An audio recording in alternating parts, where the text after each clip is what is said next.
하나님 말씀의 에스더입니다. 에스더 6장 10절부터 11절. 에스더 6장 10절부터 11절 제가 봉독해 드리도록 하겠습니다. 하나님의 말씀을 들으십시오. 이에 왕이 하만에게 이르되 너는 네 말대로 속히 왕복과 말을 가져다가 대궐문에 앉은 유다 사람 모르드게에게 행하되 무릇 내가 말한 것에서 조금도 빠짐이 없이 하라. 하만이 왕복과 말을 가져다가 모르드게에게 옷을 입히고 말을 태워 성중 거리로 다니며 그 앞에서 반포하되 왕이 존귀하게 하시기를 원하는 사람에게는 이같이 할 것이라 하니라. 우리 11절을 한 번만 합독합시다.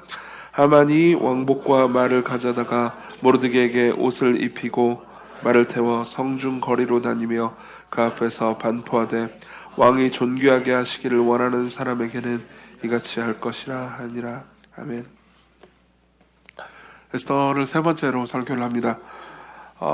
에스더를 설교를 하는데 여러분들의 얼굴을 다 보지 못하고 하니까 좀 계속 이상하네요. 지난 시간은 우리가 이제 에스더가 죽으면 죽으리다라고 이제 결심하는 장면까지 보았습니다. 이제 모르드게가 있고요. 그리고 아하수에로는 왕이 있고요. 하만이 있고 에스더가 있습니다. 아하수에로는 페르시아 제국 전체의 황제입니다. 그리고 하만은 그 전체 왕국의 2인자였죠.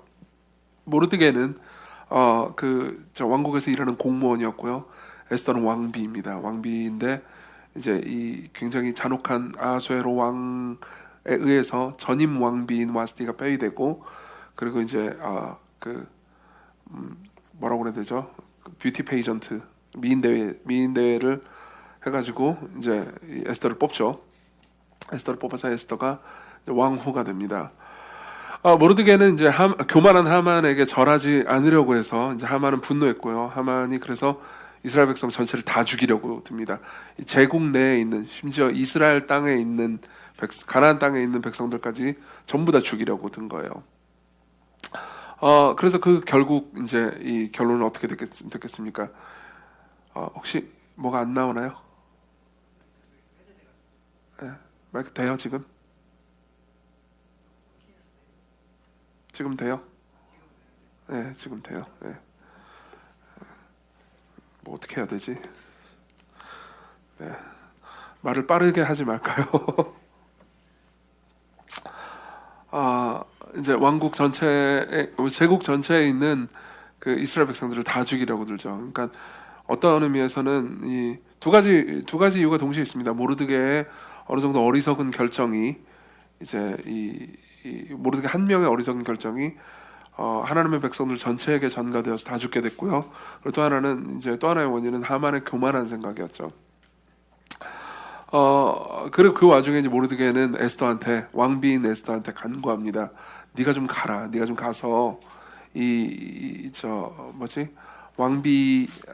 네가 왕비니까 아하수에로에게 가서 아하수에로가 이제 이스라엘 백성들을 다 죽이려고 내린 지령을 철회할 수 있도록 좀 뭐라고 해야 되죠? 간청을 해봐라. 그러는데 이제 에스더는 처음에 두려워하다가 결국 이제 죽으면 죽겠습니다. 죽으면 죽으리다라고 하고 이제 왕에게 나아가기로 하죠. 이게 지금까지의 스토리고요. 그리고 이제 이 스토리 전체를 다루기 전에 이제 이 등장인물 한 명을 더 다루려고 합니다. 등장인물 한 명은 이제 하만입니다. 하만을 빌런이죠. 악역입니다. 여기서. 그죠? 이 하만을 좀 이해하고, 그리고 그래야 이제 이 전체 스토리를 통해서 하나님께서 하시는 일을 좀 더 잘 이해할 수 있거든요. 그래서 저는 이제 하만의 인물 소개와 더불어서 5, 6장을 좀 쭉 이제 살펴볼 겁니다. 그래서 먼저 저는 이렇게 얘기할 겁니다. 먼저 모든 인간은 교만 때문에 고통을 당한다라는 이야기를, 하만의 케이스를 분석을 하면서 얘기를 할 거고요. 그게 첫 번째입니다. 그리고 두 번째로는 그런데 하나님은 교만한 자를 대적하신다라는 것을 이제 두 번째로 이야기를 할 거고요. 그리고 세 번째로는, 하지만 이제 우리도 교만할 수 있잖아요. 그렇죠? 우리도 교만할 수 있습니다. 근데 우리는 어떻게 겸손해질 수 있는가? 무엇이 우리를 겸손케 하는가? 이렇게 생각을 할 겁니다. 첫 번째로는 교만한 자가 주는 고통에 대해서 하만의 케이스를 보면서 이제 살필 거고요. 그리고 두 번째로는 하나님께서 교만한 자를 대적하신다는 것, 그리고 마지막으로는 우리가 교만할 때 어떻게 교만에서 벗어날 수 있는지, 이 전체 스토리, 특히 5, 6장의 스토리를 보면서 생각을 해보도록 하겠습니다. 하만은 어떤 사람이었습니까? 하만을 좀 분석하는 거 되게 중요합니다. 하만을 이해하기 위해서는 이 두 부분의 본문을 이해하면은 이제 좀 깊이 이해할 수 있습니다. 두 부분은 이제 하만의 감정을, 에스더를 쓴 사람이 이제 하만의 감정을 노골적으로 드러낸 성경 본문 두 부분이 있거든요. 한 부분은 이제 3장이고요. 또 한 부분은 5장입니다. 제가 읽어드릴게요. 3장, 같이 한번 찾아보죠. 3장 5절입니다. 3장 5절에 보면요, 뭐라고 말하냐면, 하만이 모르드게가 무릎을 꿇지도 아니하고 절하지도 아니함을 보고 매우 노하더니, 분노했어요. 그죠? 노하더니 그들이 모르드게의 민족을 하만에게 알림으로 하만이 모르드게만 죽이는 것이 부족하다고 생각하고 아수에로의 온 나라에 있는 유다인 곧 모르드게의 민족을 다 멸하고자 하노라. 여기 보면 뭘 알 수 있죠? 하만이 절하지 않았습니다. 하만이 절하지 않은 것은 뭐 딱히 이렇게 숭고한 이유 때문만은 아니었어요. 그렇죠? 그럼에도 불구하고 이제 하만이 뭐 절하지 않은 게 아니고 모르드게가 절하지 않은 거죠. 죄송해요. 모르드게가 절하지 않은 것은 딱히 숭고한 이유 때문은 아니었습니다. 근데 이제 하만은 굉장히 분노합니다.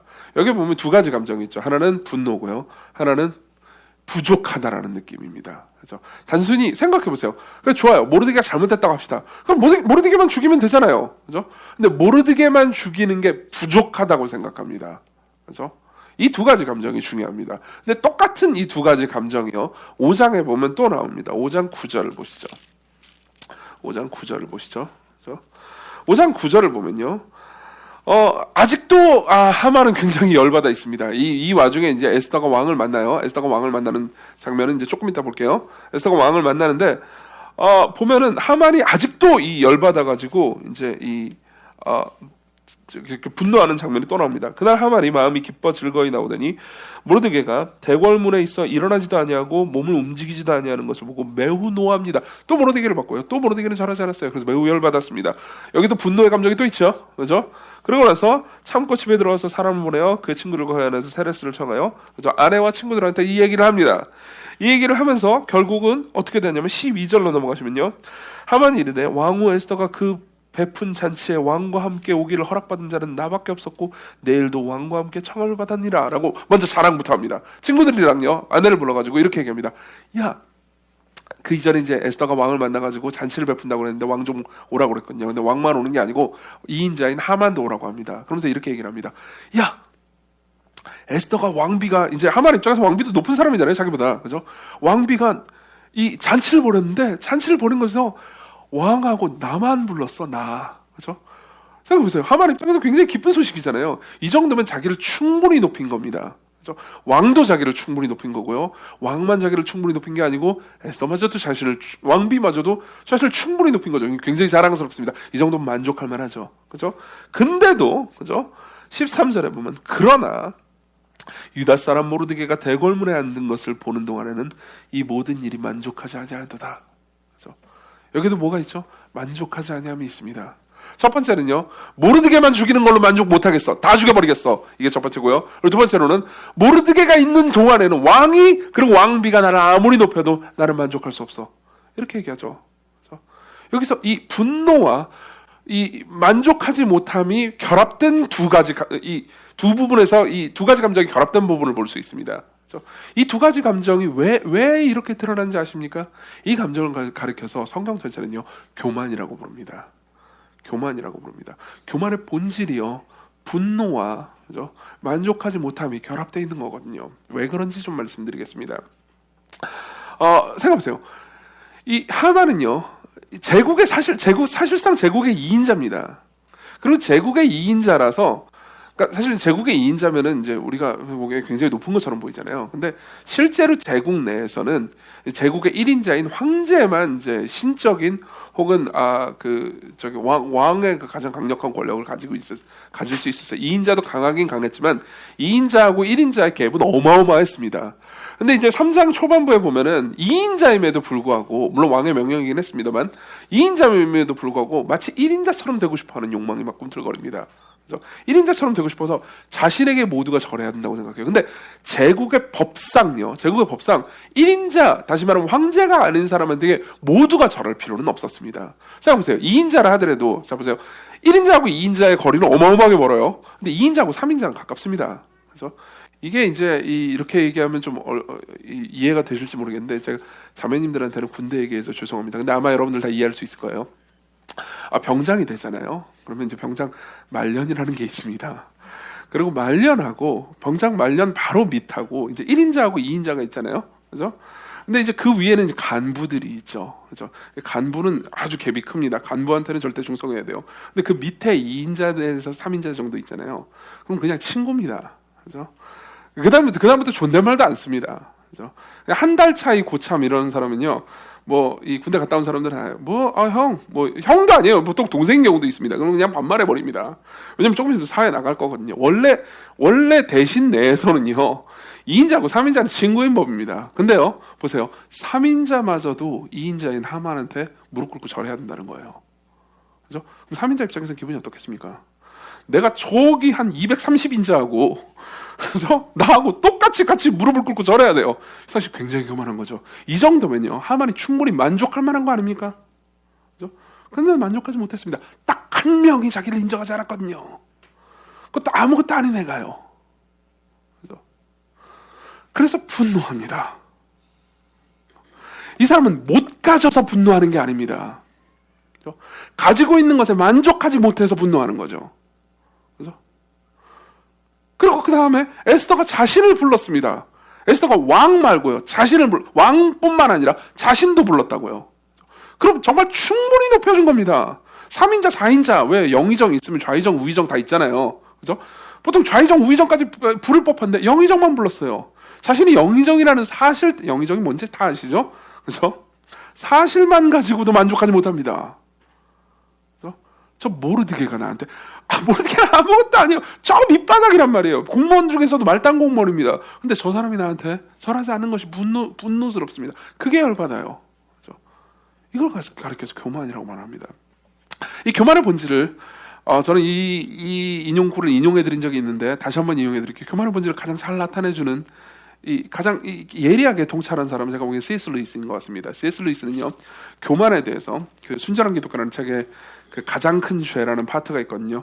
여러분들이 순전한 기독교를 안 읽어보셨다 하더라도 이 부분은 꼭 읽어보셔야 됩니다. 거기 보면 교만에 대해서 이렇게 얘기해줍니다. 제가 읽어드릴게요.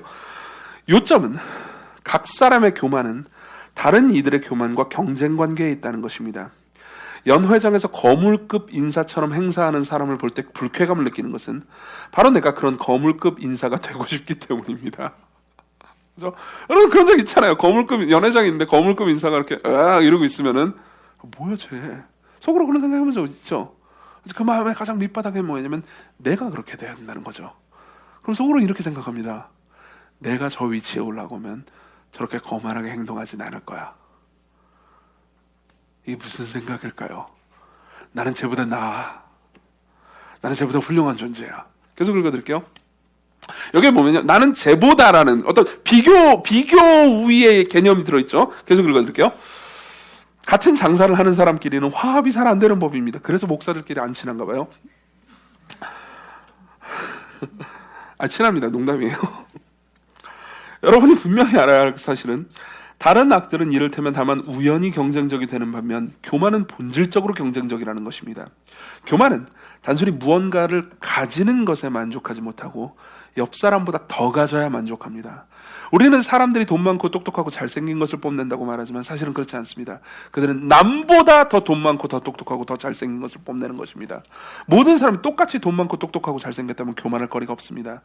여러분을 교만하게 만드는 것은 남과의 비교입니다. 즉 남들보다 우월하다는 데서 오는 즐거움이 사람을 교만하게 만드는 것입니다. 이해하십니까? 그죠? 교만은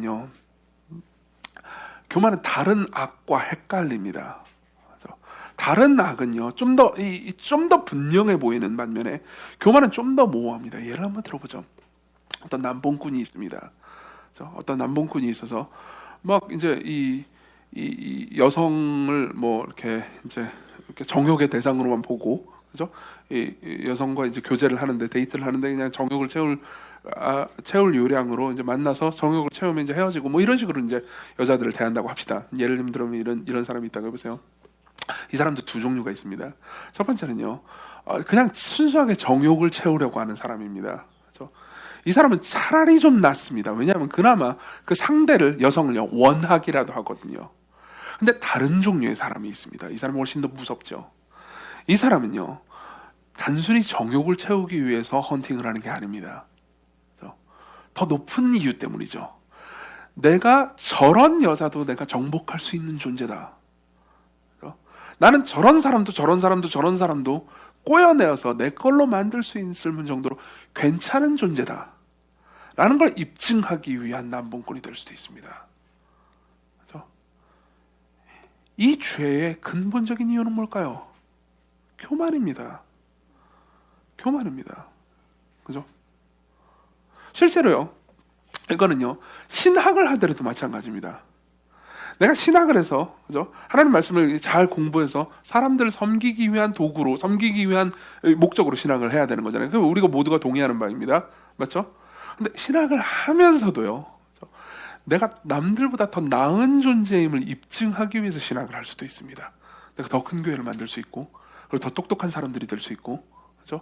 그리고 더 좋은 논문을 낼 수 있고, 더 좋은 설교를 할 수 있고, 더 좋은 설교문을 만들어낼 수 있다. 그죠? 그 과정 가운데 교만이 채워지지 못하잖아요. 그럼 사람들은 분노합니다. 교만이 채워지지 못하면 이렇게 분노하죠. 저 사람이 나보다 더 큰 교회를 만들긴 했지만 저 사람의 설교는 내 설교보다 더 지적이지 않아. 저 사람은 더 공부한 설교가 아니야. 저 사람은 그냥 대충 성경 대충 읽어놓고 그냥 큐티 정도로 생각해가지고 대충 사람들한테 그냥 흩뿌린 설교야. 저런 거 가지고 사람들이 잘할 리가 없어. 여기에 뭐가 있죠? 비교의 정신이 있습니다. 자신이 가지지 못한 것에 대한 분노가 있죠. 그렇죠? 제가 목사니까 목회를 예를 들어서 얘기를 했지만 여러분들 삶에서 여러분들 스스로에게 적용하면 수많은 예거리들이 생길 겁니다. 여러분들이 회사에서 다른 사람에게 여러분들이 분노할 때 그 분노의 감정이 원인이 어디인지 스스로 한번 생각해 보십시오. 그렇죠? 내가 저 사람보다 더 예뻐야 하고, 내가 저 사람보다 더 잘나야 하고, 더 높은 지위를 받아야 되고, 더 나은 대접을 받아야 된다는 생각이 가장 밑바닥에 도사리고 있다는 것을 알게 될 겁니다.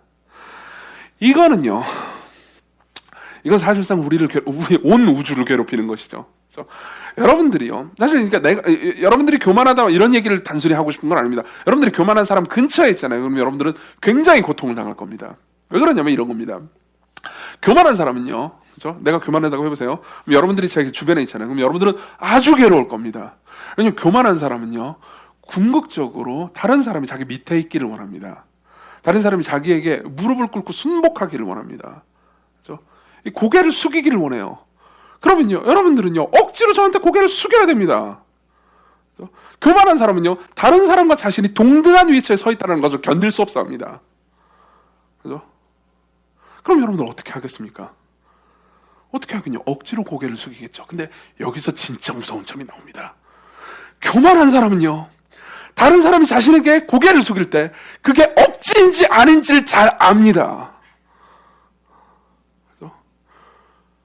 기가 막히게 합니다. 왜냐하면 자기가 억지로 고개를 숙일 때 그 치욕감을 알기 때문이죠. 그죠? 그 치욕감을 알기 때문에 사람들을 평등하게 대해주면 좋으련만 절대 그렇게 대하지 않습니다. 상대방이요, 나에게 진심으로 고개를 숙일 때까지 상대를 압박합니다. 그러면 우리는 어떻게 해야 되죠? 여러분들은 어떻게 해야 되죠? 내가 이종규에게 진심으로 고개를 숙이는 척 연기까지 해야 돼요. 그죠? 교만한 사람은요, 주변 사람들의 영혼을 죽입니다. 교만한 사람들은 주변 사람들의 영혼을 죽여요. 하만은요, 모두를 죽이려고 했습니다. 그렇죠? 나는 하만이 아니야. 여러분들이 하만이 아닌 이유는요, 하만 같은 권력이 없기 때문입니다. 그렇죠? 여러분들이 하만 같은 권력이 있으면 여러분들도 죽였을 수 있습니다. 교만한 사람은요, 어떤 방식으로든 사람들을 죽입니다. 사람들의 자존심과 영혼을 죽여버리죠. 넌 나에게 복종해야 돼. 근데 넌 나에게 복종할 때 넌 나에게 진심으로 복종해야 돼. 그리고 본인도 압니다. 이런 방식으로는 진심으로 누구든 자신에게 복종할 수 없다라는 걸요. 자기가 가장 깊이 가장 잘 알고 있어요. 진심으로 자신에게 복종하게 만들려면 그 사람을 섬겨야 됩니다. 내가 낮아져야 돼요. 근데 내가 교만하잖아요. 어떻게 낮아져요? 낮아질 수 없어요. 그 사람은 자기가 진짜 원하는 걸 가질 수도 없게 됩니다. 그러니까 본인도 불행하고요. 모두를 불행하게 만들어버리죠. 이 사람은 사람을 사랑할 줄 모릅니다. 사람을 이용할 수밖에 못. 이용하는 법 말고는 사람을 대하는 법을 배운 적이 없죠. 그죠? 교만한 사람이요. 아무리 선을 행해도요. 그 선을 행하는 선행마저도 사람들을 이용하고 사람들 위에 서려고 하기 위한 도구일 뿐이기 때문에 사실상 선행조차도 사람들을 제대로 섬기지 못합니다.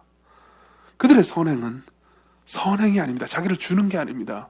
거래죠. 그렇죠? 그런데 자, 이게 이제 하만의 케이스를 통해서 이제 교만한 사람이 어떤 존재인지 얘기를 했습니다. 교만한 사람 모두를 고통스럽게 해요. 두 번째로 넘어가서 교만한 사람은 모두를 고통스럽게 하지만 하나님께서는 교만한 자를 대적하신다라는 부분으로 넘어갑시다. 자, 보세요. 에스더 이야기를 다시 돌아가면요. 에스더 이야기를 계속 보면 이 하만이 몰락하는 과정이 쭉 그려집니다. 여러분들 지금쯤이면 에스더는 어쨌든 다 읽어보셨을 겁니다. 그죠? 전체 스토리는 다 아실 거예요. 그렇지만 이제 간단하게 또 다시 요약을 해드릴게요. 에스더 이야기를 보면 우연히 계속되는데요. 우리가 읽은 본문에 따르면 5장과 6장에 따르면요, 이 사건 전체의 향방을 결정하는 두 가지의 거대한 우연이 나옵니다. 두 가지 아주 위대하고 거대한 우연이 나오죠. 그리고 이 두 우연 모두가 교만한 자를 부수는 하나님의 계략이었습니다. 첫 번째 우연은 5장에 나옵니다. 5장 봅시다. 5장 1절. 자, 에스더 입장에서는 지금 에스더 입장을 먼저 생각을 해봅시다. 에스더가 이제 왕에게 나아가서 이제 유대인들을 살려달라고 간청을 해야 돼요. 간청을 하는데 왕은 에스더를 30일 동안이나 부른 적이 없습니다. 왕은 혼자 자지 않아요. 그죠? 30일 동안이나 왕후를 안 불렀다는 것은 이제 왕후한테 정내미가 떨어졌다는 겁니다. 근데도 불구하고 나아가야 돼요. 근데 왕이 부르지 않았는데 나가잖아요. 그럼 죽을 수도 있습니다. 왜냐하면 암살을 방지하기 위해서였죠. 그죠? 죽을 수도 있습니다. 근데 5장 1절 죄송해요.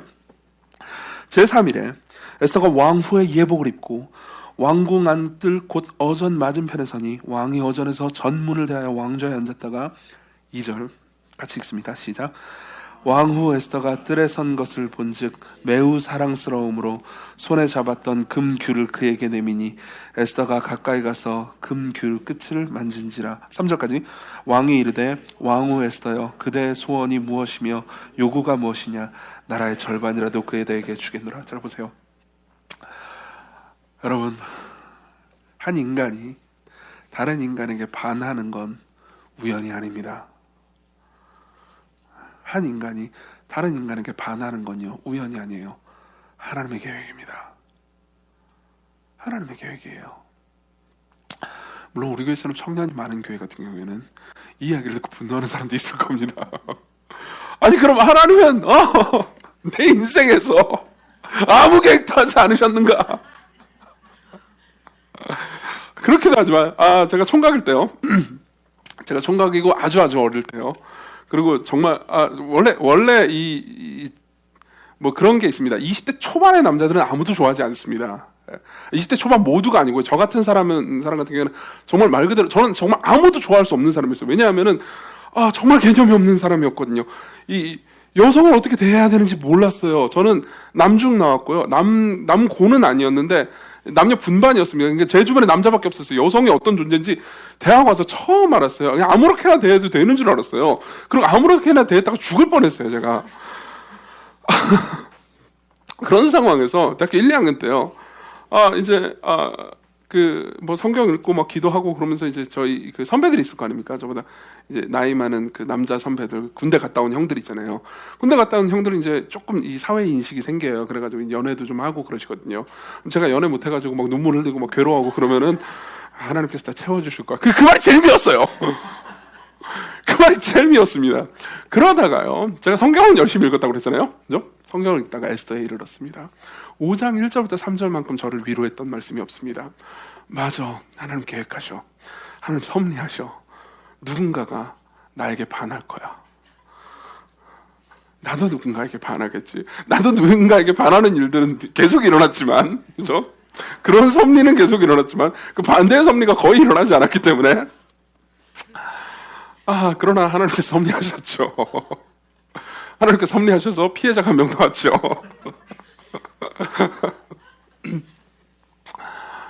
들어보십시오. 이 얘기는 단순히 연애 관련 이야기를 하고 싶은 게 아닙니다.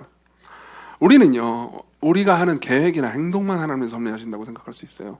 우리의 의지나 우리의 지성만 하나님이 섭리하신다고 생각할 수 있습니다. 아니에요. 아니에요. 하나님은 우리의 감정도 섭리하십니다. 우리는 이걸 다 설명할 수 없어요. 우리는 이건 다 설명할 수 없습니다. 어떻게 그렇게 하시는지, 그걸 통해서 무슨 일을 하시는지, 왜 나에겐 그 일이 일어나고 다른 사람에게 일어나지 않는지, 다른 사람에게는 왜 그것이 언제 일어나고 어떻게 일어나는지 우리는 다 설명할 수 없습니다. 그렇지만요, 감정 역시 하나님의 주권 아래에 있습니다. 30일 동안이나 에스더를 찾아가지 않았습니다. 왕은 더 이상 질렸어. 근데 왕비가 옵니다. 왕은 질렸다고 생각했지만 왕비를 다시 봤을 때 어떤 생각이 들었을까요? 눈부시게 아름다웠죠. 눈부시게 아름다웠죠. 여기 하나님이라는 단어는 없습니다. 그렇지만 하나님은 숨어 계십니다. 하나님께서 일하셨습니다. 그리고 그 결과는 뭐죠? 그 이후의 스토리를 잠깐 얘기해 드릴게요. 왕은 너무나 마음이 달았습니다. 왕은 이 여자가 내 여자라는 걸 알면서도 이 여자를 더 가지고 싶었어요. 그런 심정이 뭔지 아십니까? 너무너무 좋습니다. 이 여자가. 그래서 이렇게 말합니다. 나라의 절반이라도 내게 주겠다. 이 말은요, 사실 실제로 나라의 절반을 주겠다는 말이 아닙니다. 고대의 뭐라고 해야 될까요? 어법이에요. 이 왕들이 쓰는 관용어법입니다. 근데 이 말은 이제 실제 문자적으로 그 말이 아니긴 하지만 실제 아하수에로 왕의 심정은 그랬을 겁니다. 물론 아하수에로 왕은 에스더가 개념 없이 그래요, 절반을 주세요, 이렇게 말할 거라고 생각 안 했겠죠. 그러니까 이 말을 할 수 있었을 거예요. 그건 그렇지만 진짜 그랬을 겁니다. 나라의 절반이라도 너한테 주고 싶다. 그러니까 에스더는 이렇게 말합니다. 에스더가 그래서요, 하만이요, 나쁜 놈이에요, 이렇게 말하지 않아요. 뭐라고 말합니까? 4절, 에스더가 이르되 왕을 위해 잔치를 베풀었습니다. 하만하고 함께 와주세요. 그 둘이 옵니다. 잔치를 해요. 소청이 무엇이냐? 내가 나라의 절반이라 너에게 주겠다. 또 얘기합니다.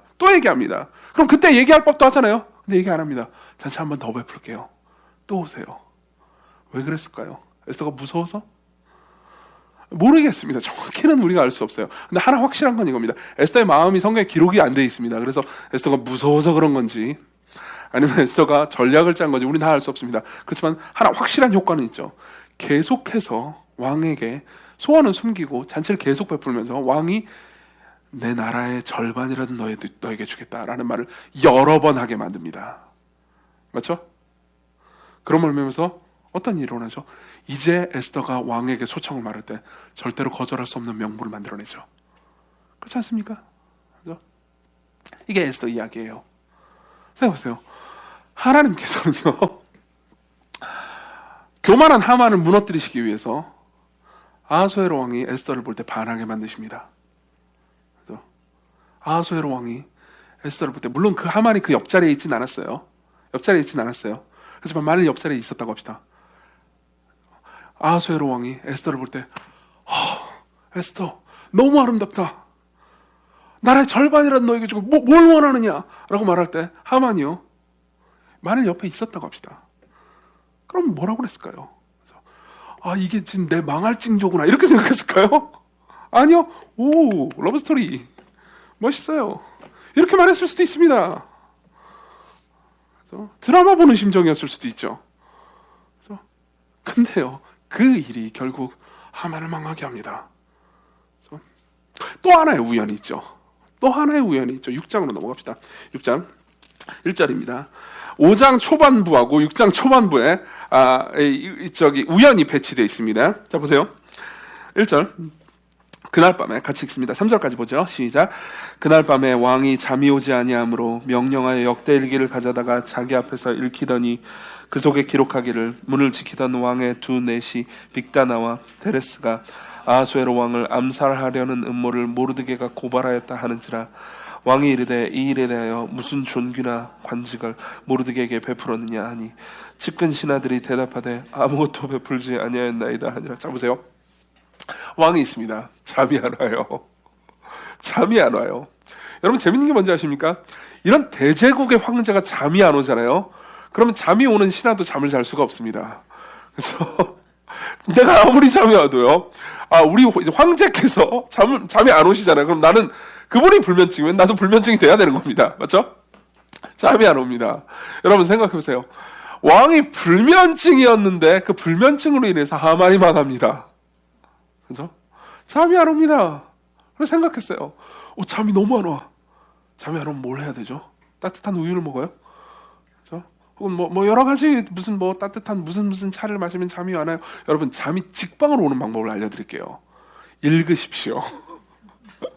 읽으십시오. 어떤 분들은 읽었는데 재밌어가지고 여러분 재밌는 책을 읽지 마시고요. 여러분 모든 책은요 딱 두 가지로 나눌 수 있습니다. 내가 읽어야 하는 책과 내가 읽고 싶은 책이 있죠. 그렇죠? 물론 이제 세 번째 종류의 책도 있어요. 아무도 원하지 않아, 난 책을 원하지 않아 이런 사람도 있긴 해요. 그렇지만 그거 말고요, 읽어야 되는 책과 읽고 싶은 책이 있습니다. 근데 잠이 안 올 때는 읽어야 하는 책을 읽어야 하는 법입니다. 맞죠? 여러분 분명히 그런 책들이 있을 거예요. 직방으로 잠이 오죠. 왕도 그렇게 생각을 했던 거예요. 근데 이놈의 불면증은 꽤나 강력했던 것 같습니다. 그리고 읽어야 하는 책을 읽다 보니까 갑자기 흥미가 동한 거예요. 지가 읽기도 싫으니까 신하를 시켰습니다. 읽어라. 난 잘난다. 읽다 보니까 갑자기 잠이 더 깨는 사건이 들렸어요.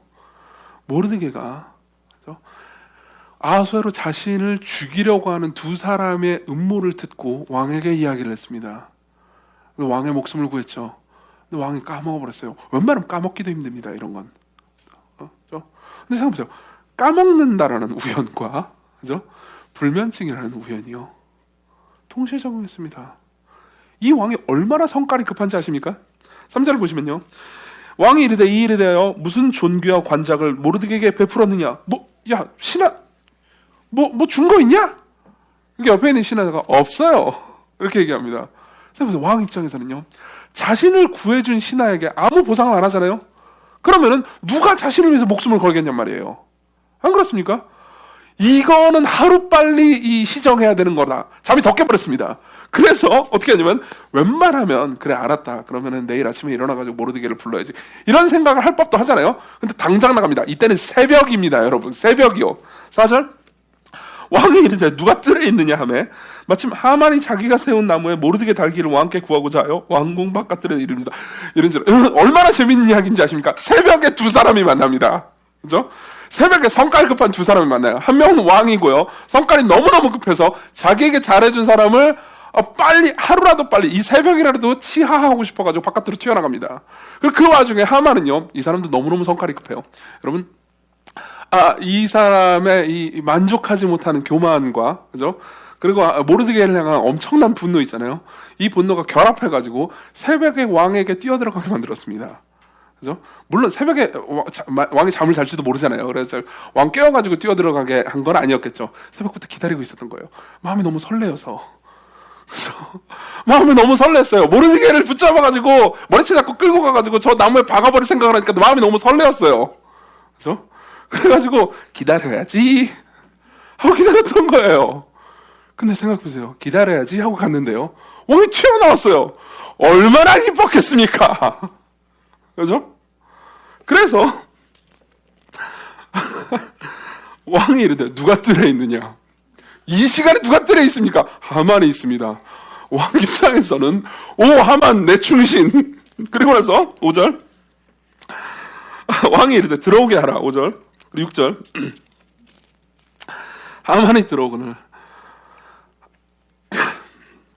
이 설교를 여러분들이 얼굴을 다 볼 때 해야 되는데 참 마음이 아쉽네요. 6절 하만이 들어오거늘 왕이 묻되 왕이 존귀하게 하기를 원하는 사람에게 어떻게 해야겠느냐? 하만이 심중에 이르되 왕이 존귀하게 하기를 원하시는 자는 나 외에 누구이리요 하고. 하만 입장에서 생각해보세요. 우리 마음이 통했어요. 내가 새벽에 튀어갔는데요, 왕이 새벽에 튀어나와요. 여러분 그런 적 있어요. 우리 교회 어떤 커플의 러브 스토리 하나를 얘기해 드릴게요. 누군지 밝히진 않겠습니다. 그 커플의 러브 스토리를 보면요, 우연이 되게 많아요. 내가 그 사람의 무슨 이렇게 이 비밀 일기 같은 걸 잠깐 어떻게 하다가 확인을 했는데 그 사람도 그걸 확인하고 뭐 이런 우연히 겹쳐가지고 둘이 다시 만나고 뭐 이렇게 사랑하게 되고 그런 러브 스토리를 가진 사람들이 있습니다. 생각해보세요. 내가 혹시 그 사람 그 장소에 있으면 만날 수 있을까 해가지고 그 장소로 갔는데 그 사람이 여기 있다고 해보세요. 그럼 뭐라고 생각하죠? 운명이라고 생각합니다. 그래서 하만이 새벽에 튀어들어갔어요. 모르드게를 죽여야지. 그리고 왕이 튀어나옵니다. 운명이야. 그리고 왕이 말합니다. 왕이 높이고 싶어하는 사람이 있다. 어떻게 해야 되겠느냐? 하만은 너무 신이 나서 이렇게 얘기해 줍니다. 그리고 이게 비극의 시작이죠. 왕께 하르되 왕 7절. 왕께서 사람을 존귀하게 하시려면 왕께서 입으시는 왕복과 왕께서 타시는 말과 머리에 쓰는 왕관을 가져다가 그 왕복과 말을 왕의 신하 중 가장 존귀한 자의 손에 맡겨서 왕이 존귀하게 하시기를 원하는 사람에게 옷을 입히고 말을 태워서 성중 거리로 다니면서 그 앞에서 반포하여 이르기를 왕이 존귀하게 하시기를 원하는 사람에게는 이같이 할 것이라 하게 하소서. 왕이시여, 왕이 제일 존귀하게 여기는 사람. 가만, 왕이 제일 존귀하게 여기는 사람이 누구죠? 자기예요. 2인자잖아요. 그 사람을 시켜서요. 왕이 존귀하게 하기를 원하는 그 다른 사람 있잖아요. 그 누군지 모르겠지만 하만은 마음속으로 자기라고 생각했어요. 누군지 모르겠지만 그 사람을요. 말에다 딱 태워가지고 왕관 씌우고 왕복을 입히세요. 여러분, 왕관과 왕복을 입힌다는 게 무슨 의미인지 아십니까? 고대 사회에서는요. 이건 왕의 지위를 같이 누린다는 의미였어요. 왕의 지위를 같이 누린다는 겁니다. 왕이 이렇게 얘기하는 거예요. 물론 내가 왕이고 네가 신하긴 해. 우리 가운데는 격차가 있지. 그렇지만 나는 너를 이제 신하로 대우하지 않겠어. 너를 친구로 대우할 거야. 그렇죠? 다윗도 이렇게 한 적이 한 번 있죠. 그렇죠? 다윗도 이렇게 한 적이 있습니다. 나중에 한번 찾아보십시오. 사무엘하 9장에 보면 나옵니다. 이름은 알려주지 않을게요. 퀴즈예요. 이제 여러분 나중에 맞춰보십시오. 한 절름발이를요. 왕의 식탁에 앉게 합니다. 너무너무 아름다운 장면이죠. 그 무슨 의미인지 아십니까? 너는 내 밑이지만 나는 너를 내 밑으로 두지 않는다. 넌 나와 겸상할 수 있다. 넌 나와 같이 밥 먹을 수 있다. 너는 나의 친구다. 그렇죠? 사실요, 하만이 이렇게 말할 때는 마음속 가장 깊은 곳에서 이런 생각을 했던 겁니다. 왕처럼 되고 싶다고요. 그렇죠? 물론 하만은 충성스러운 사람이었기 때문에 이 왕을 없애버리고 내가 쿠데타를 일으켜야지 이런 생각을 한 것 같지는 않습니다. 그렇죠? 나는 왕 밑에 있는 존재라고 생각을 했던 것 같긴 해요. 그럼에도 불구하고 가장 깊은 곳에서 저 왕이 누리는 영화를, 저 왕이 누리는 저 위대함을 나도 누리고 싶다. 잠깐이라도 이렇게 생각했던 겁니다. 그리고 반전이 일어나죠. 10절. 이에 왕이 하만에게 이르되 너는 네 말대로 속히 왕복과 말을 가져다가 대궐문에 앉은 유다 사람 모르드게에게 행하되 무릇 내가 말한 것을 조금도 빠짐없이 하라.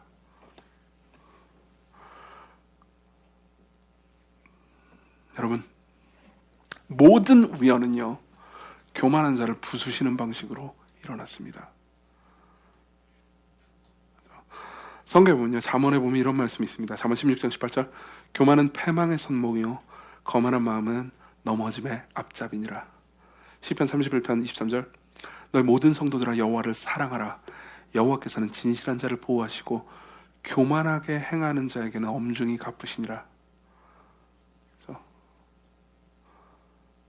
실제로 히브리서에서는 하나님께서 교만한 자를 디모데전서네요. 하나님께서 교만한 자를 대적하신다는 표현이 있습니다. 교만한 자는 하나님의 적이라는 의미예요. 하나님께서는 교만한 자를 갚으십니다. 여러분 잘 들어보십시오. 여러분들이 인생을 살면서요, 삶을 경험하면서요, 여러분들은 교만한 사람 때문에 고통을 당한 적이 있을 겁니다. 이번 주에도 그런 경험을 하시는 분들이 계시겠죠. 그렇죠? 교만한 사람들이 잘 된다고 해서 그렇죠? 거기에 분노를 느끼지 마십시오. 교만한 사람을 가장 잘 알아보는 사람은 교만한 사람인 법입니다. 저는 제 마음에 굉장히 교만한 사람이기 때문에 교만하게 행하려고 하는 사람의 신부까지 들여다볼 수 있습니다. 자기의 교만을 감추기 위해서 겸손한 채 하는 그 느낌을 저는 알아볼 수 있습니다. 왜 알아볼 수 있을까요? 제가 그런 사람이기 때문이죠. 그렇죠? 그 사람의 형통을 보면서 즐거워하지 마십시오. 결국은 망합니다. 근데 더 무서운 게 뭔지 아십니까? 하만에게 진짜 무서운 건 그 다음 절입니다. 우리 12절을 봅시다. 12절. 12절은 굉장히 충격적인 문장입니다. 같이 읽습니다. 시작. 모르드게는 다시 대궐문으로 돌아오고 하만은 번뇌하며 머리를 싸고 급히 집으로. 여기 번뇌하며라고 번역된 단어 있죠. 이 단어는요, 개역 한글로 개역 개정으로 번역할 때 좀 이 어감이 약하게 번역됐습니다. 번뇌하며라고 번역되는 단어는 통곡하며라는 뜻입니다. 통곡하며라는 뜻입니다. 집으로 돌아올 때요, 울면서 통곡하면서 왔습니다. 너무너무 슬퍼했어요. 왜 그랬을까요? 생각해보세요. 아하수에로 입장에서 생각합시다. 아하수에로는요, 이 일을, 야, 모르드게한테 네가 그렇게 해, 이렇게 말을 했다고 해보세요. 그러면요, 하만은 지금 얘기한 게 이거예요. 왕이 정말 존귀하게 여기는 신하가 지금 왕이 상을 주고 싶어하는 그 사람을 이렇게 끌고 데리고 가서 이렇게, 이 사람, 왕이 존귀하게 여기는 사람은 이 사람처럼 해라 라고 말하게 하려고 했어요. 그쵸? 근데 왕이 이렇게 얘기한 거예요. 그럼 하만 네가 하면 되겠네. 하만 네가 모르드게 데리고 가서 그렇게, 이렇게 대답한 거잖아요. 그러면 생각해보세요. 죄송합니다. 아하수에로 입장에서는 이거 하만 높여준 겁니다. 맞죠? 아하수에로 입장에서는, 그래? 근데 내가 제일 존귀하게 여기는 신하는 너거든? 그러니까 네가 해라. 아하수에로 입장에서는 하만이 이걸 보고 이 명령을 듣고 슬퍼하거나 혹은 자존심에 상해할 거라고 생각하지 않았을 겁니다. 그죠? 그리고 하만 입장에서도 또 좋게 생각하면 그래? 왕이 정말 귀하게 여기는 신하는 나구나 라고 생각하고 좋게 생각할 수도 있었죠. 근데요, 돌아올 때 어떻게 하죠? 통곡합니다. 통곡합니다. 여러분 잘 들어보십시오. 여러분들은 양가 감정을 동시에 가졌을 겁니다. 그렇죠? 여러분들이 지금까지 설교를 잘 들었다면 양가 감정을 동시에 가졌을 겁니다. 첫 번째는 이거죠. 내 주변에 교만한 사람이 나를 정말 괴롭혔는데 하나님께서 그 사람을 치시겠구나. 교만한 사람이 형통한다고 해서 내가 분노하거나 하지 말자. 하나님께서 갚으심을 믿자. 한편으로 안심했겠죠. 근데 또 다른 한편에 이런 생각이 들었을 겁니다. 근데 내가 교만한 사람이면 하나님 나를 치시겠네.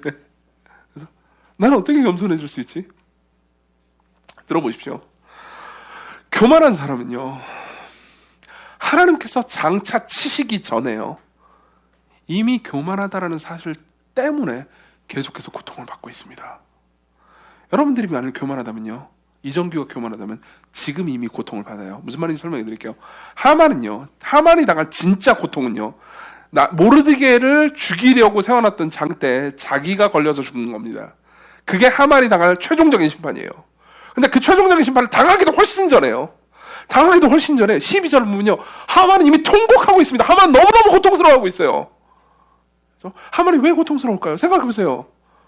왕이 정말 귀하게 여기는 신하가 나구나. 그러니까 나한테 이 대단한 일을 맡기셨구나 라고 생각하면서 하만은 기뻐할 수도 있었어요. 생각해보세요. 안 그래요? 근데도 불구하고 하만은 통곡합니다. 왜 그럴까요? 교만 때문입니다. 교만은 여러분들 훨씬 더 슬프게 만듭니다. 교만은 아무것도 아닌 일을 굉장히 슬프게 만듭니다. 왜 그럴까요? 하만은 자기가 생각할 때 자기는 훨씬 더 위에 있어야 됩니다. 근데 훨씬 더 위에 있어야 되는 내가요, 보통일 뿐이에요. 그럼 어떻게 되죠? 슬픕니다. 그렇죠?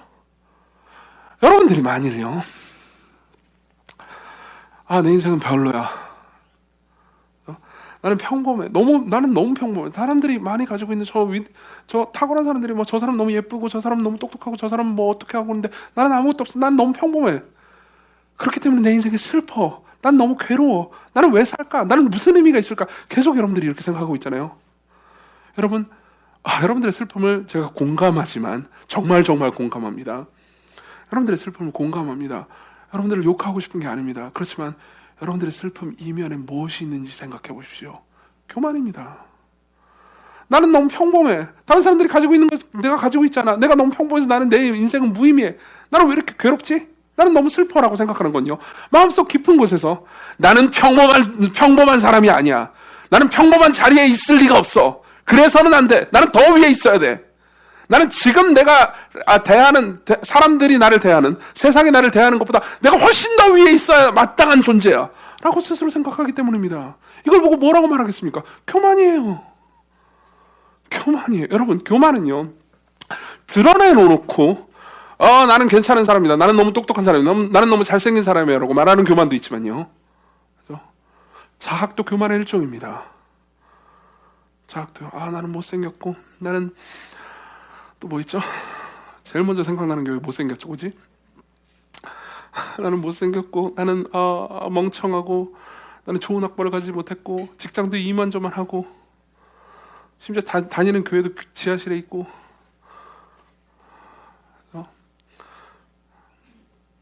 들어보십시오.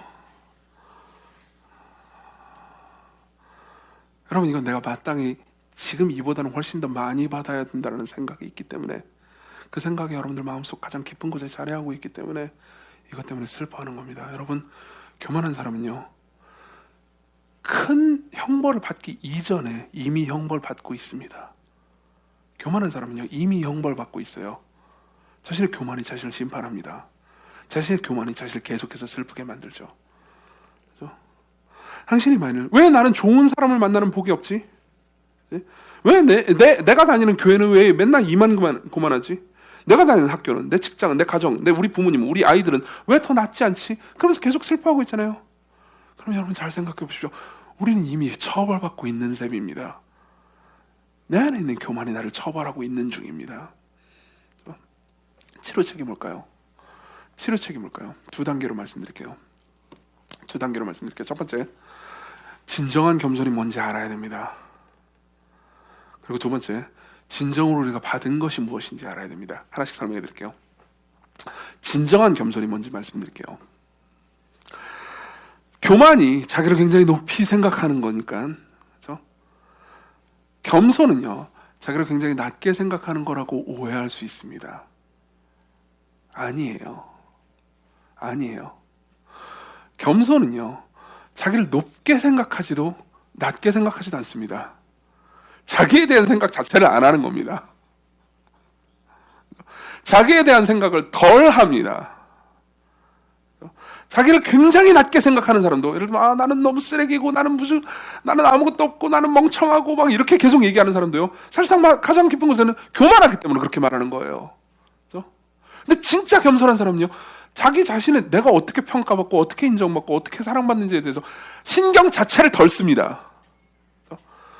역시 C.S. 루이스를 인용해 드릴게요. C.S. 루이스의 그 교만에 관한 챕터의 마지막 부분에 보면요, 겸손한 사람의 특징에 대해서 이렇게 얘기해 줍니다. 들어보십시오. 만약 여러분이 정말 겸손한 사람을 만난다면요, 요즘 사람들이 흔히 겸손한다고 말하는 그런 사람이겠지라고 생각하지 마시기 바랍니다. 그는, 진짜 겸손한 사람은요, 저야 정말 부족한 사람이지요 라는 말을 늘 입에 달고 다니는 느끼하고 역겨운 사람이 아닐 것입니다. 그런 사람은 겸손한 사람이 아니라는 거예요. 진짜 겸손한 사람은, 아마도 그가 주는 인상은, 진짜 겸손한 사람은 여러분이 그에게 무슨 말을 하든지 진지한 관심을 가지고 들어주는 쾌활하고 지적인 사람이라는 것이 전부일 것입니다. 뭔 말인지 이해되십니까? 진짜 겸손한 사람은요, 자기에 대한 생각 자체를 덜 합니다. 그러니까 뭘 할 수 있죠? 다른 사람을 볼 수 있죠. 타인을 볼 수 있습니다. 타인을 이용하기 위해서 타인을 듣지 않습니다. 진짜 타인이 알고 싶어서 타인을 듣습니다. 타인의 말을 들어요. 제도야, 어떻게 지냈지? 난 진짜 네가 알고 싶어. 되게 부담스러워하네. 교만한 사람은요, 대화 가운데 상대를 들을 수가 없습니다. 왜냐하면 대화를 하는 과정 가운데서도요, 내가 무슨 말을 해야 이놈보다 위에 있다는 걸 입증하지라는 생각이 꽉 차 있어서 상대가 진짜 말하는 걸 내가 들을 수가 없습니다. 그렇죠? 겸손한 사람은, 그렇다고 겸손한 사람은 입 꽉 다물고 아무 말도 안 한다는 의미가 아닙니다. 겸손한 사람은요, 정말로 듣고 정말로 반응합니다. 진심으로 반응해요. 그렇죠? 왜요? 자기에 대한 생각 자체를 안 하기 때문이죠. 그러면 우리는 알 수 있습니다. 답이 최소한 나를 낮게 생각하는 것, 이게 답이 될 수는 없다는 걸 알 수 있습니다. 맞죠? 그죠? 여기서 뭐가 날아가는지 아십니까? 불교가 날아갑니다. 불교는 우리를 겸손하게 만들 수가 없습니다. 왜 그런지 아세요? 불교의 모든 해법은 뭔지 아십니까? 네 욕망을 죽이라는 거예요. 우리 모두는요, 높아지고 싶어하는 욕망이 있습니다. 맞죠? 우리 모두는요, 왕과 같이 높아지고 싶어하는 마음이 있습니다. 하만의 마음을 가지고 있습니다. 그렇죠? 왕의 옷을 입고 왕의 면류관을 쓰고 왕과 함께 걸어다니고 싶습니다. 그렇죠? 우리 모두는요, 남들이 나한테 칭찬해 주잖아요. 그렇죠? 근데 그 칭찬해 주는 대상이 높으면 높을수록 너무나 만족스럽습니다. 이건 단순히 교만이 아닙니다. 우리 모두의 욕구예요. 우리는 높아지기를 원합니다. 그렇죠? 이게 수많은 교만으로 나타나는 사람들을 괴롭게 하긴 하지만요, 딱 한 가지, 이 욕구가 채워지면서도 불구하고, 이 욕구가 완벽하게 채워짐에도 불구하고 죄가 되지 않는 방법을 알려드리죠. 이게 기독교의 방법입니다. 이게 기독교의 방법입니다. 이 욕구가 완벽하게 채워지면서도 죄가 되지 않는 방법을 알려드릴게요. 하나님께서 여러분들을 높이신다는 것, 하나님께서 여러분들을 높이신다는 것을 여러분들이 진정으로 경험하는 겁니다. 모르드게는요, 굉장히 높아졌습니다. 왕이 가장 귀하게 여기는 신하가, 그렇죠? 더 낮아져서요, 왕과 같은 위치에 올립니다. 그렇죠? 왕이 타는 말과 왕이 입는 옷과 왕이 쓰는 왕관과 그리고 찬양을 받으면서 걸어다니죠. 그렇죠? 근데 여러분, 이거 성경이 여러분들에게 약속하는 영화로운 여러분들의 위치와 똑같지 않습니까? 하나님은 여러분들 위에 계십니다. 하나님 절대적인 분이에요. 하나님은 하나님이십니다. 우리는 아무것도 아니에요. 먼지마도 못한 존재입니다. 하나님 앞에서는요. 그러나 하나님께서는 여러분들에게 면류관을 주시고요, 여러분들을 높이십니다. 모르드게는요, 아수에로의 왕관뿐이지만 우리에게는 하나님께서 그분의 면류관을 주십니다. 모르드게는 아수에로의 존귀함을 받지만 우리는 하나님의 이름을 받죠. 모르드게는요, 아수에로의 왕복을 받지만 우리는 여러분 예수 그리스도를 우리의 옷으로 받습니다. 예수 그리스도가 우리와 연합해서 우리의 옷이 되세요. 우리 모든 것이 됩니다. 그래서 모르드게는 비참해하는 하만의 말로 왕이 존귀하게 하시는 길을 원하는 사람에게는 이같이 할 것이라. 생각해보세요. 하만이 이렇게 끌고 다니면서 모르드게 이렇게 말 끌고 다니면서 왕이 존귀하게 여기는 자들에게는 이같이 할 것이라 막 기쁨에 찬 목소리로 얘기했을까요? 아니요. 아주 비참했겠죠. 아주 비참했을 겁니다. 하지만 여러분, 그리스도께서는요, 천사들 앞에서, 모든 성도들 앞에서 여러분들을 내 사랑하는 아내다, 내 사랑하는 친구다, 성부 하나님께서 여러분들을요, 내 사랑하는 자녀라고 외치실 겁니다. 그것도 기쁨으로요. 우리의 진짜 문제는요, 이 모든 소식들이, 이 모든 위대한 소식들이요, 그냥 교리로 그렇다더라라고 머리를 스치고 지나갈 뿐이지 여러분들의 정체성이 되지 못하는 겁니다. 우리의 정체성이 되지 못하는 겁니다. 여러분, 이것은 사실입니다. 이 이야기는 사실입니다. 하나님께서 그리스도 안에서 여러분들을 높이셨습니다. 하나님께서는요, 왕의 친구가 되게 하십니다. 여러분들에게 왕복을 입히십니다. 여러분들에게 면류관을 주십니다. 여러분, 뱀이 거짓말이 뭔지 아세요? 하나님은 너희들을 높이기를 원하지 않아. 하나님은 너를 짓밟고 싶어해. 선악과 저거 먹잖아. 그럼 네가 하나님처럼 될 수 있는데, 근데 하나님은 니들이 하나님처럼 되는 게 너무너무 싫어가지고 선악과를 금지한 거야. 여러분, 사실은 그게 아니었어요. 선악과를 먹음으로써 인간은 더 비참해졌습니다. 그러나 그리스도께서 하신 일이 뭐였죠? 자신을 낮추심으로써 여러분들을 높이신 거예요. 그렇죠? 하나님께서는요, 여러분들을요, 물론 우리는 하나님이 될 수 없습니다만 하나님의 친구가 되도록 하셨습니다. 여러분들을 높이기를 원하셨어요.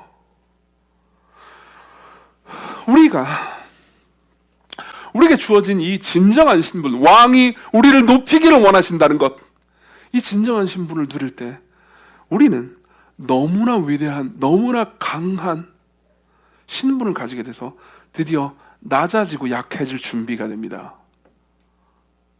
낮아지고 약해질 준비가 돼요. 생각해보세요.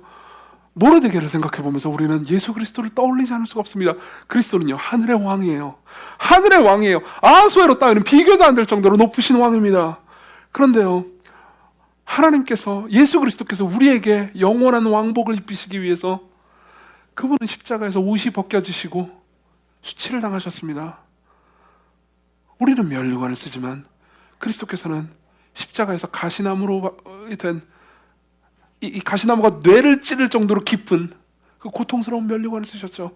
우리에게 면류관을 주시기 위해서요. 우리는 모르드게는 왕의 말을 탔잖아요. 근데 그리스도께서는 십자가를 지고 걸어가셨습니다. 모르드게는 공개적으로 왕이 존귀하게 하기를 원하는 사람이라는 사람으로 그렇죠? 규정됐지만, 예수님은요, 십자가에 달리실 때 사람들이 예수님을 향해서 뭐라고 말했는지 아십니까? 유대인의 왕이여 평안할지어다. 마태복음 27장 29절. 무슨 말인지 아세요? 하! 네가 유대인의 왕이라며? 평안해라? 조롱당하셨어요. 그죠? 여러분에게 이 위대한 신분을 주시기 위해서 그분이 낮아지셨습니다. 그분이 낮아지시면 가장 끝이 어디였는지 아십니까? 심지어 하나님께서도, 성부 하나님마저도요, 그분이 낮아지기를 원하셨다는 거예요. 이사야 53장에 보면 이런 말씀이 있습니다. 여호와께서 그로, 예수님으로 상함받게 하시기를 기뻐하셨다고요.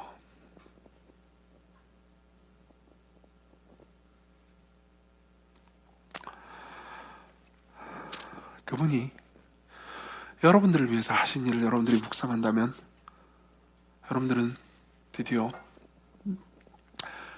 교만이 우리가 상상한 것보다 비참한 것이라는 것을 알게 됩니다. 더 나아가서 어떻게 되는지 아십니까? 겸손할 용기를 얻을 수 있게 됩니다.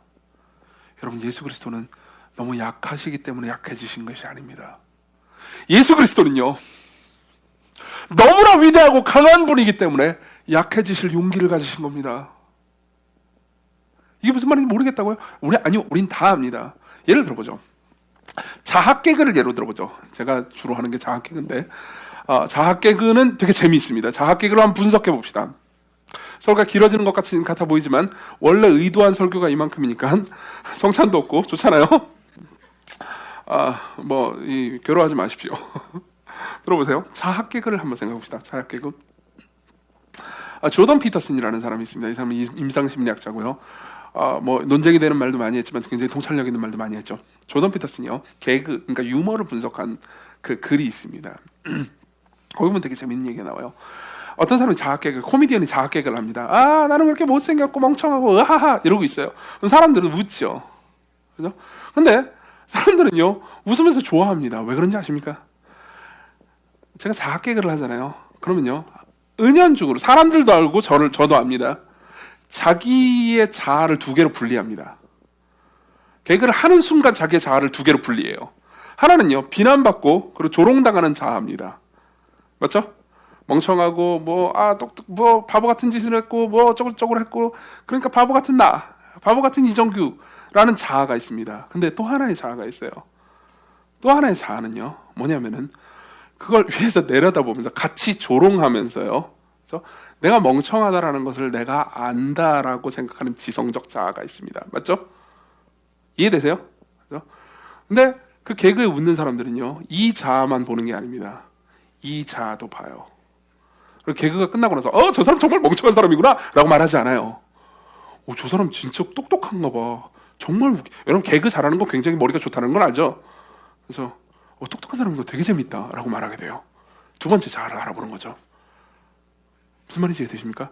사실 이건 저한테 굉장히 큰 위협이기도 합니다. 왜냐하면 잘못하면요, 자학개그를 통해서 나를 높일 수도 있거든요. 그렇지만 이 예화가 여러분들에게 이해시켜 줄 수 있는 게 하나가 있습니다. 이 사람은요, 약하기 때문에 약한지 하는 게 아닙니다.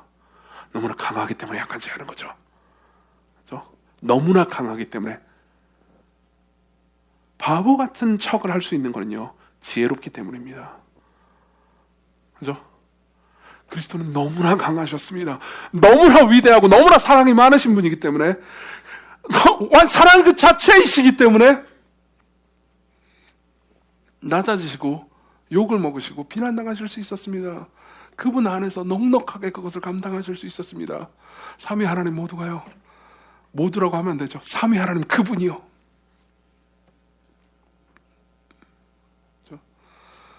여러분들이 그러한 사랑을 받았다면요, 넉넉해지십시오. 여러분, 지금 시국은요, 그리스도인들이 가장 예민해지고 뾰족해지고 분노하기 쉬운 시국입니다. 왠지 아십니까? 여러분, 토요일 날 기사를 보십시오.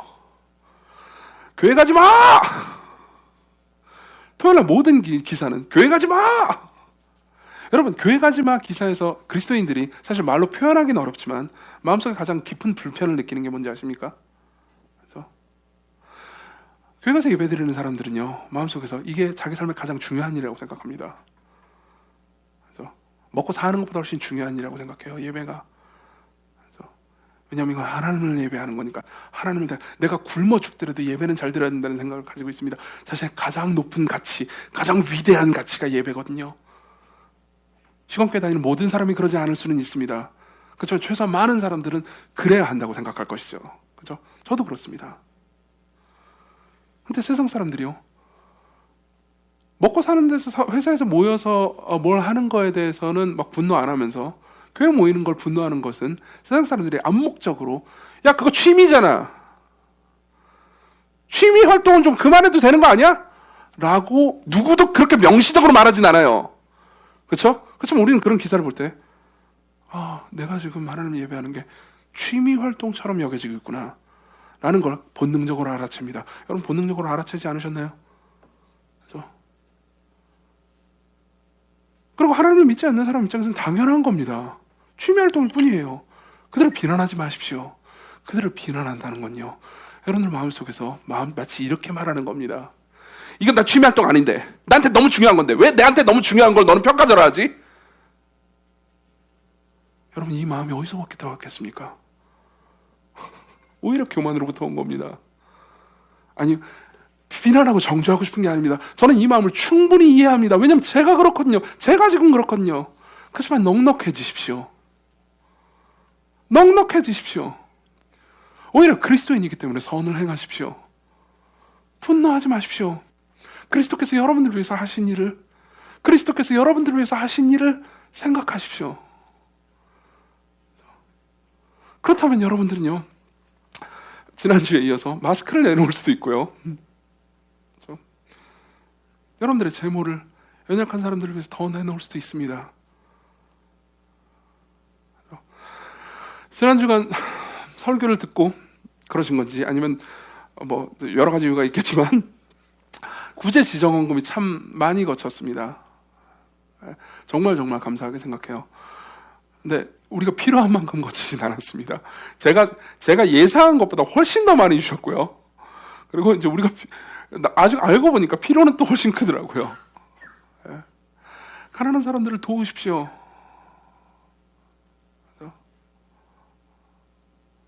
넉넉해지십시오. 여러분들이 자기를 잊어버리기 시작할 때, 복음 안에서 이미 나는 다 누렸기 때문에 나는 더 이상 나를 신경 쓸 필요가 없다고 생각할 때, 그 자유를 누릴 때 비로소 이웃이 보이기 시작할 겁니다. 기도합시다.